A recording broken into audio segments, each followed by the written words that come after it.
ஆன்மீக அன்பர்களுக்கு அன்பார்ந்த வணக்கங்கள். மேஷராசி அன்பர்களுக்கு இப்போ 2ஆம் இடத்தில் இருக்கக்கூடிய குரு, அதாவது ரிஷபத்தில் இருக்கிற குரு மிதுனத்திற்கு பெயர்ச்சி அடைகிறாரு. 3ஆம் இடத்துக்கு பெயர்ச்சி அடைகிறார். 3ஆம் இடம்ன்றது முயற்சி மற்றும் தைரியஸ்தானம். அந்த 3ஆம் இடத்தில் பெயர்ச்சி அடையக்கூடிய குரு பகவான் 7, 9, 11ஆம் இடங்களை பார்வையிடுவது மிக சிறப்பாகவே இருக்கும். மேஷராசிக்காரங்க இப்போ 7.5 சனியில் அடி எடுத்து வைக்கிறாங்கன்றது ஒரு பக்கம் இருந்தாலுமே குரு பகவான் மிதுனத்திலிருந்து தன்னுடைய சொந்த வீட்டையும் பார்ப்பது நல்ல யோககரமான விஷயம். தனுசை பார்க்கிறார். 7ஆம் இடம், 9ஆம் இடம் மற்றும் 11ஆம் இடம். குடும்பத்திலிருந்து வந்த சிறு சிறு பிரச்சனைகள்லாம் அகலும். கணவன் மனைக்குள்ளாக இருந்த கருத்து வேறுபாடுகள் மறையறதுக்கான வாய்ப்புகள் அதிகமாகவே உண்டு. தொழிலில் நல்ல முன்னேற்றம் இருக்கும். பட் நம்மளுடைய முயற்சி எப்பவுமே கைவிடக்கூடாது. குரு பகவான் பொறுத்த வரைக்கும் நம்மளுடைய முயற்சிக்கு அவர் கண்டிப்பாக அதுக்குண்டான பலன்களையும் தருவார்.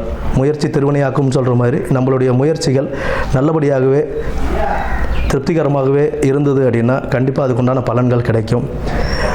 பணியிடத்தில் பதவி உயர்வு, சம்பள உயர்வு இதெல்லாமே கிடைக்கும். கூடவே பொறுப்புகளும் வந்து சேரும். நல்ல பொறுப்புகளும் வந்து சேரும். அதுக்கான பொறுப்பான இதில் நீங்கள் இது பண்ணுற மாதிரி இருக்கும். கடன் விலகும்.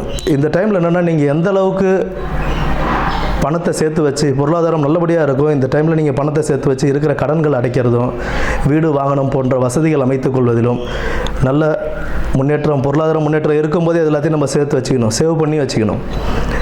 பண விஷயங்களில் கொஞ்சம் கவனமாகவும் இருக்க வேண்டியது இருக்குது. உயர்கல்வி படிக்கிறவங்களுக்கு நல்ல இதுவாகவே அமையும். கல்வி தரம் நல்லபடியாகவே அமையும். பயப்பட வேண்டிய அவசியம் இல்லை. 7.5 சனி நமக்கு ஆரம்பிச்சிருக்கு அப்படின்னாலுமே ஆரம்ப கட்டம் தான். பட் குரு பகவான் நல்ல நிலையில் இருக்கும்போது படிப்பு நல்லபடியாக கொடுப்பாரு.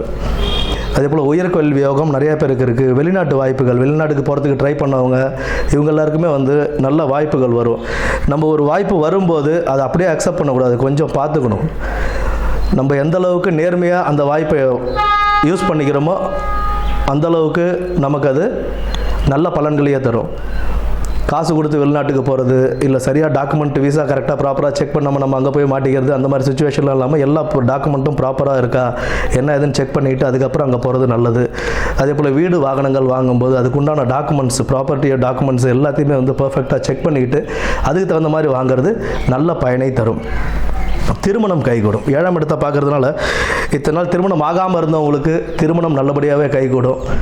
திருமணம் தடை தாமதம் இருந்தவங்களுக்கும் சீக்கிரமாக கைகூடும். புத்திர பாக்கியத்துக்கு நல்ல வழிவகுக்கும். அதே போல் முயற்சிகள் நம்ம எந்த அளவுக்கு எடுக்கிறோமோ அதுக்கு தகுந்த மாதிரி அரசாங்க உத்தியோகத்துக்கு ட்ரை பண்ணுறவங்களுக்கு நல்ல முயற்சிகள் இப்போ எடுத்தீங்க, நேர்மையான வழியில் முயற்சிகள் எடுத்தால் அதுக்கு உண்டான பலன் கை மேலே கிடைக்கும். புதிய தொழில் தொடங்குறதுல கொஞ்சம் கவனம் தேவை. புதிய தொழில் தொடங்குறதுல சிறிதளவு கவனத்தோடு செயல்பட்டால் அது நமக்கு எந்த பிரச்சனையும் இல்லாமல் இருக்கும். ஒரு செயல் செய்வதற்கு முன்பு அதை நல்லா ஆராய்ந்து பார்த்து அதில் நம்ம செய்கிறது நமக்கு ஒரு நல்ல பலனை கொடுக்கும். ஆக இந்த குரு பெயர்ச்சி பலன் அப்படின்றது மேஷராசிக்காரங்களுக்கு சிறிதளவு கவனத்துடன் செயல்பட்டு நல்ல வாழ்க்கையினை அமைத்து கொள்வது சிறப்பாக இருக்கும். நன்றி, வணக்கம்.